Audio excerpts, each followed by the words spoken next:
Estamos al habla con María José Müller. Ella es profesora e investigadora de la Facultad de Comunicación de la Universidad Austral y es vicedirectora de Amplitud Solidaria. Hola Majo, ¿cómo estás? Soy Hola Catalina. Tata, muy buenas tardes. ¿Cómo anda estás, todo por Majo? ahí? Un gusto poder saludarte y estar llevando con vos acá en Citas de Radio. Muy bien, muchas gracias por llamarme. Majo, ¿cómo nace y cuál es el objetivo de Amplitud Solidaria? La Amplitud Solidaria nace hace 7 años en el marco de la Facultad de Comunicación de la Universidad Austral. Hicimos un grupo, armamos un grupo de gente integrado por alumnos, graduados y profesores de radio de la facultad y empezamos con este sueño que tiene que ver con la capacitación, la asistencia y el acompañamiento de radios rurales, comunitarias, de frontera, aborígenes que hay en la Argentina. Tiene que ver fundamentalmente con que en nuestro país hay muchísimas radios locales, ustedes lo podrán experimentar en carne propia, que son muy importantes para esas comunidades, porque son algunas veces el único medio de comunicación local. Y muchas de ellas tienen necesidades o de formación o algunas también de equipamiento, de mejora, de enriquecimiento de la programación, de lo que haga falta. Nosotros en realidad somos todos voluntarios, especializados en temas de comunicación y de radio, que nos ponemos al servicio de estas emisoras. Y cuando ustedes llegan a las distintas localidades, se encuentran con radios existentes, con que hay por ahí que crear una radio de cero. ¿Cómo es el trabajo que hacen? La verdad es que cada proyecto es diferente. Hemos trabajado en escuelas, por ejemplo, con proyectos de radio educativa, donde la radio es una herramienta pedagógica. Entonces trabajamos, por ejemplo, en desarrollar una radio dentro del colegio para que sirva como herramienta pedagógica. Hemos trabajado en los últimos años especialmente en las radios, en algunas radios y en algunas villas de la ciudad de Buenos Aires que no tienen radio, pero mucho en la Villa 21, en la Villa 20, en la Villa 6, en Capital, que por ejemplo algunas de ellas ya tienen alguna emisora y entonces lo que hicimos, por ejemplo en el caso de la Villa 21, es desarrollar la radio desde cero. Era una radio que se estaba construyendo en Cacupé, que es una parroquia de la Villa 21, donde iba mucho nuestro Papa cuando era cardenal, y en esa radio, por ejemplo, cuando desembarcamos, se estaba construyendo la radio, pero no existía ni el nombre, ni la identidad de la emisora, ni la programación, ni tampoco estaba capacitada su gente. Así que bueno, fue un proyecto de 1 año y medio, donde no sé, pensamos con la gente, ¿no? Por supuesto, del equipo de la 96, que se llamó después, todo, desde el isólogo, o sea, desde la parte gráfica, obviamente, hasta después la parte de identidad sonora o acústica. Y eso nos pasa con cada proyecto. Trabajamos en un comedor de chicos de la calle, acá también en la capital, donde lo que hacemos es integrar el arte con la radio. La primera hora hacen arte y después vuelcan de alguna manera el arte en los programas de radio, y ahí lo que usamos mucho el taller para que los chicos se expresen y junto con las asistentes sociales, porque muchas veces son momentos en donde ellos cuentan cosas de su vida personal y las asistentes pueden trabajar con eso. Y ahí tenemos casos, te podría contar un montón de casos o de anécdotas, de historias muy personales, de uno a uno, que son muy lindas. O sea que cada proyecto es muy diferente uno del otro. Algunos, a pesar de ser una radio, otros no tenemos ni siquiera radio. Por ejemplo, en un centro de recuperación de adictos, donde trabajamos todo el año pasado, no había una emisora transmitiendo. Entonces hacemos como una especie de simulacro de radio, con parlante, con consola, y jugamos de alguna manera que hacemos radio, pero para la gente es una oportunidad de decir cosas, de trabajar su autoestima, bueno, etcétera, ¿no? ¿Y qué duración tienen estas capacitaciones? También supongo que debe ir de la mano de cada situación, ¿no? Pero más o menos aproximadamente ustedes viajan a distintos puntos del país y cuánto tiempo se quedan, cómo articulan las capacitaciones. Cuando son capacitaciones que vamos a un lugar específico, intentamos que sea como mínimo 3 días durante todas o sea, 3 días completos. Por ejemplo, hemos ido a Río Negro, La Pampa, Salta, ahora vamos a Catamarca, y tratamos de que por lo menos tengamos 3 días completos de trabajo. Después, para que rinda, ¿no es cierto? Y después en los proyectos que donde tal vez estamos más cerca físicamente, son proyectos de 3 meses como mínimo, ¿no? En realidad tratamos de que sean de 3 meses. Después lo que puede pasar es que el proyecto sea muy ambicioso, como el que nos pasó, como el que tuvimos en la Villa 21, y bueno, terminó siendo de 1 año y medio, lo fuimos estirando y estirando. Lo mismo el proyecto en el que trabajamos hace 4 años con los chicos en situación de calle, en realidad es una vez por semana durante todo el año. Ese proyecto, por ejemplo, se desarrolla todo el año, todos los viernes del año. Entonces va variando un poquito según cada proyecto. Majo, buenas tardes, habla Elisa, ¿cómo estás? Hola, Elisa. Majo, volviendo un poquito a este ejemplo de la radio que iniciaron en KQP, que contaste recién, el equipo de la 96. Contanos socialmente, digamos, qué función pasa a jugar la radio en una comunidad así, o la gente se engancha, cómo es un inicio de un programa de radio o de una emisora en una sociedad, en una comunidad. Bueno, primero tengo que decir que para nosotros fue toda una experiencia, porque uno tiene muchos preconceptos y hasta prejuicios de lo que es una villa, ¿no? Entonces, bueno, lo que tiene una radio en una villa, como en cualquier comunidad local, es que es una radio muy escuchada. ¿Por qué? Porque en esas emisoras se cuenta lo que está pasando en el barrio. Claro. La Villa 21 tiene 60.000 personas, entonces la mayoría de ellas son paraguayas. La música que nosotros trabajamos junto con el equipo de la radio, ¿no? Para programar en la radio, en un 80% o en un 70% es de Paraguay. O, digamos, música que escucha la comunidad paraguaya, ¿no? Claro. Después uno le agrega reggaetón o rock o otro tipo de música. Entonces, bueno, ya de por sí hay un público semicautivo que tiene un interés especial en escuchar la emisora local, porque hay noticias locales, porque hay música local, porque hay información local. Uh-huh. La radio tiene una misión, en ese caso, bueno, una misión muy pastoral, evangélica, porque la 96 es la radio de la parroquia de Cacupé, claro. Pero a su vez, obviamente, una misión que tiene que ver con una difusión de valores que trasciende el tema religioso, ¿no? Claro. Pasa que en la villa se trabajan cuestiones que tienen que ver con el amor a la familia, el amor a la vida, que tiene que ver obviamente con combatir la violencia, combatir la droga, uh-huh. Y se trabaja mucho en la prevención, es decir, en cómo ayudar a que los chicos, sobre todo las generaciones más jóvenes, estén ocupados, tengan cosas para hacer, porque ahí es donde empiezan a aparecer los problemas de la droga y de la violencia, que son muy graves. Entonces la radio es una herramienta, por ejemplo, para que los chicos del barrio vayan a tener una ocupación y puedan tener sus programas, se capaciten en los talleres de los sábados, o entre muchas cosas que hace Cacupé, entre muchas actividades que tiene, también tiene la posibilidad de hacer radio. Y te cuento brevemente que, por ejemplo, de las personas con las que nosotros capacitamos en este equipo, por ejemplo, una de ellas está trabajando hoy, uno de los chicos que fue capacitado por Amplitud, que es el mentor de esa emisora, una persona muy capaz y demás, está trabajando en Radio Mitre y está también estudiando operación técnica. El que era periodista deportivo de la radio de la 96 está estudiando periodismo deportivo en TEA.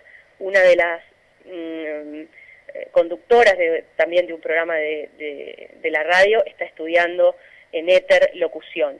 Y bueno, fueron pequeños convenios y cosas que fuimos construyendo con ellos, viendo el interés que tenían, viendo que descubrían una vocación, que se les abría un camino y ayudándolos. Por ejemplo, cuando uno entra a un proyecto no sabe después que va a ponerse en contacto con la gente de éter o de TEA para hacer un convenio y para pedir que nos ayuden con becas, claro. Y para dar oportunidades de formación, ¿no? Cada proyecto, sí, tiene una misión. Majo, y eso, por ahí en cuanto al proyecto en ese lugar más cercano a Capital, pero ¿cómo es el seguimiento o te pregunto si quedan después enganchados de alguna manera con el resto de los proyectos que van desarrollando en el resto del país? Bien, es una buena pregunta. Tratamos en lo posible de que ocurra, ¿no? Siempre no nos comprometemos más de aquello a lo que sabemos que podemos dar, como a veces son comunidades muy lejanas y ya es difícil y hasta costoso ir con mucha regularidad, a veces no es fácil. Pero intentamos mantener una relación. Hay lugares que son, digamos, bastante emblemáticos para nosotros, a los que solemos ir por lo menos una vez al año. Por ejemplo, en Veró, en provincia de Buenos Aires, trabajamos en una escuela que tiene una radio, y que se llama Radio y Media, se llama la radio de esta escuela, una escuela media número 2 de Deró, y vamos hace 7 años, todos los años, una vez al año por lo menos, para revitalizar el proyecto, para dar inyección y entusiasmo, y bueno, llegamos así, son como 3 días, y capacitamos a los docentes y capacitamos a los alumnos. Después hay otros proyectos en los que hemos trabajado, por ejemplo, en Salta o en Río Negro, donde no hemos vuelto físicamente, pero estamos en contacto y siempre estamos dispuestos para lo que necesiten, pero físicamente no hemos vuelto a esos lugares. En Deró, en Las Tunas, que es provincia de Buenos Aires, en algunos lugares, en Solís también ya hemos ido una vez y estamos yendo dentro de unas semanas también en provincia de Buenos Aires. O sea que tratamos de volver, pero bueno, no siempre lo podemos hacer. ¿Y cómo han llegado a estas distintas radios de estas localidades? ¿Cómo fue el contacto? ¿Cómo se han ido enterando ellos de la existencia de Amplitud Solidaria? ¿Cómo es ese primer contacto? ¿Ellos los van a buscar a ustedes? ¿Ustedes salen a la búsqueda? Bien, bueno, diríamos que es muy de boca a oreja, ¿no? Hoy se va construyendo de boca a oreja, como diría el doctor Barcia, sí, de la Academia de Educación, que siempre dice que no es de boca en boca. Sí. ¿Por qué? Porque cuando empezamos, claramente teníamos más dificultades porque no nos conocía nadie todavía, y entonces muchos de los proyectos éramos nosotros motorizándolos u ofreciéndonos. La realidad es que con el tiempo, hoy tenemos mucha gente que nos pide ayuda, y que nos llegan correos electrónicos y nos llegan mensajes a través de Facebook. Bueno, porque, por ejemplo, hacemos una nota como la que estamos haciendo ahora, claro, con ustedes, y alguien de la comunidad de Peguajó escucha y quiere una ayuda, o porque, digamos, nos vieron en Facebook o en un programa de tele, o nos leyeron una nota en La Nación, o, sobre todo, porque corre la voz, y entonces las instituciones en las que ya hemos trabajado y los proyectos en los que ya hemos estado, la gente habla con otros, ¿no? Siempre estamos en el ambiente de la radio, y entonces se va expandiendo un poco la misión de la organización. Entonces ahí va apareciendo los proyectos. La verdad es que al principio los elegíamos un poco, hoy ya somos, digamos, elegimos, por supuesto, y damos prioridad en función de lo que nos llega, ya no buscamos tanto, aunque, por ejemplo, tenemos algunos desafíos, tenemos idea de queremos hacer una radio en Salta, en una comunidad donde estaba el padre Chifri, no sé si conocen la historia. Sí, sí. Y tenemos como esa idea de que como él falleció, y él siempre tuvo el sueño de hacer una radio ahí arriba del cerro, tenemos ese sueño. Bueno, y así algunos proyectos donde nosotros decimos, acá queremos estar, pero en general, ahora lo que nos está pasando es que nos piden y tratamos de dar respuesta a todos. A veces no llegamos con los tiempos y con los voluntarios, porque, como te contaba, somos todos voluntarios, ¿no? Claro. ¿Y cómo se sustenta Amplitud Solidaria? Bien, bueno, los primeros años fue muy duro. Se lo sosteníamos nosotros, así, de nuestro bolsillo y esfuerzo. Después, gracias a Dios, nos fuimos profesionalizando un poquito más en todos los sentidos, y entonces hoy tenemos un sistema de padrinos, sí, es decir, que hay un grupo de gente que conoce nuestro proyecto, que confía en nosotros y que hace un aporte mensual desde 20 pesos hasta, no sé, lo que quieras aportar. Y bueno, esa es una de las formas que nos ayuda, obviamente, sobre todo para los gastos fijos que tenemos. Y después nosotros desarrollamos algunos proyectos en los que algunas organizaciones nos pagan por ello, ¿sí? Por ejemplo, los proyectos donde el gobierno de la Ciudad de Buenos Aires, cuando vamos no a todas las villas, pero algunas villas donde hay centros comunitarios del gobierno de la ciudad, nos contrata el gobierno, como a nosotros como talleristas, como a muchos otros talleres de otras organizaciones, ¿no? Claro. Entonces, bueno, un poco entre esas organizaciones que nos pagan por lo que hacemos y el financiamiento de empresas que apoyan el proyecto, y sobre todo de los particulares, nos vamos manteniendo. Claro, y esto es para mantener y para poder llevar adelante los proyectos, porque ustedes, como vos bien decías, son todos voluntarios, lo hacen todo esto ad honorem. Así es. Por ahora esa es nuestra mecánica, ¿no? Con el tiempo, bueno, pienso que una organización social, lo que voy aprendiendo mientras vamos haciendo este camino, sabemos que, bueno, que hay gente que cobra por su trabajo, tal vez cobra menos, pero que trabajar en una organización social no significa no tener un sueldo y demás. Pero, como todo, para arrancar esto, uno necesita mucha vocación, mucha convicción y también entregar su tiempo, en este caso hace 7 años, a cambio de lo que uno aprende, ¿no? Y lo que uno se enriquece, pero no de una retribución económica. Y además de lo económico, para sostener Amplitud Solidaria, ¿qué otro tipo de colaboración pueden recibir ustedes? ¿Voluntarios? Todo sirve, porque nosotros, si nos dan una donación, la mandamos a alguna villa donde hemos trabajado. A veces no tiene nada que ver con la radio, pero bueno, a veces sí. Entonces hay radios que dicen, bueno, tengo CDs, bienvenidos CDs, aunque hoy estemos en el mundo digital. Tengo, no sé, una consola que ya no uso, o la reemplacé, o tengo parlantes, o sea, cosas específicas obviamente del radio, y también otras que puedan no ser. Uno es como que cuando está en una comunidad de estas, tiene todo el tiempo en la mente ver cómo puede ayudar y dar, ¿no? Así que todo es bienvenido. Y también una forma muy importante de ayudar es ser voluntario. Voluntario quiere decir también sumar de la manera que uno se le ocurra. Hay gente que dice, bueno, mira, yo trabajo en una empresa de, no sé, de electrodomésticos, suponete. Y cada tanto puedo conseguir una donación de un equipo de música o de cualquier cosa, ¿no? Desde temas económicos hasta bien donar el tiempo de uno, ¿no? Si, bueno, yo puedo ayudar una vez por semana en los talleres o durante 3 meses, o puedo ir a una capacitación en algún lugar que dure 3-4 días.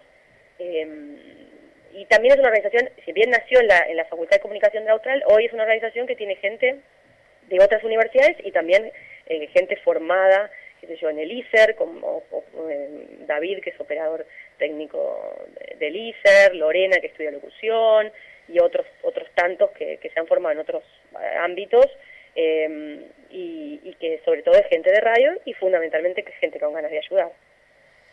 Majo, escuchándote hablar sobre esta radio, digamos, en el cerro, con el sueño de este señor en Salta y de la gente por ahí en situación más marginal, pienso en este rol que tiene la radio de conectar a la gente, ¿no? Y de la función que cumple como de pertenecer a una comunidad. Nos sucede acá en Pehuajó, que arrancamos con el programa de radio hace 3 años, que uno dice algo y realmente no sabe, digamos, quién está al otro lado y a dónde puede llegar la palabra, ¿no? Y nos pasa que nos encontramos con gente que quizá nos escuchó o algo y uno se siente realmente muy cerca, ¿no? Del otro lado del micrófono. Me imagino que toda esta, digamos, lo bien que anda este proyecto en estas situaciones de gente que quizás está más desconectada, lo deben de vivir mucho así, ¿no? Como algo que conecta a una comunidad. Totalmente. Nosotros decimos que primero tenemos un eslogan que es Amplitud Solidaria más allá de la radio. Nosotros decimos que la radio es nuestra excusa para llegar al otro, para encontrarnos con el otro, para ver qué podemos hacer por otros. Es nuestra excusa para ayudar, para transformar la realidad. Es la oportunidad de hacer algo desde lo que sabemos hacer. Y también decimos que lo que hace Amplitud es trabajar para que las comunidades y para que las personas se encuentren su propia voz. Una vez no tiene dimensión de lo importante que es para una persona saber que tiene cosas para decir, saber que otro está interesado en escucharlo, que tiene opinión propia y que esa opinión es valiosa, es rica. Y como bien decís, Cata, es poner en contacto y de relacionar unas personas con otras. Bueno, eso tiene un medio de comunicación y un medio de comunicación maravilloso como la radio, que trabaja con la palabra y con todas las posibilidades que la palabra nos da y que están muy vinculadas también a la imaginación, ¿no?